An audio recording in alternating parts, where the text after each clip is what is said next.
life, every day, late at night, not okay.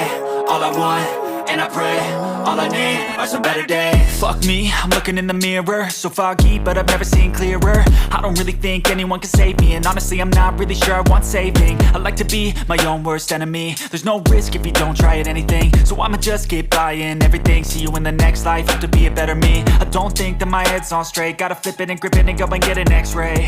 What's wrong with me? I just feel weight pushing on my chest and it squeezes till I suffocate.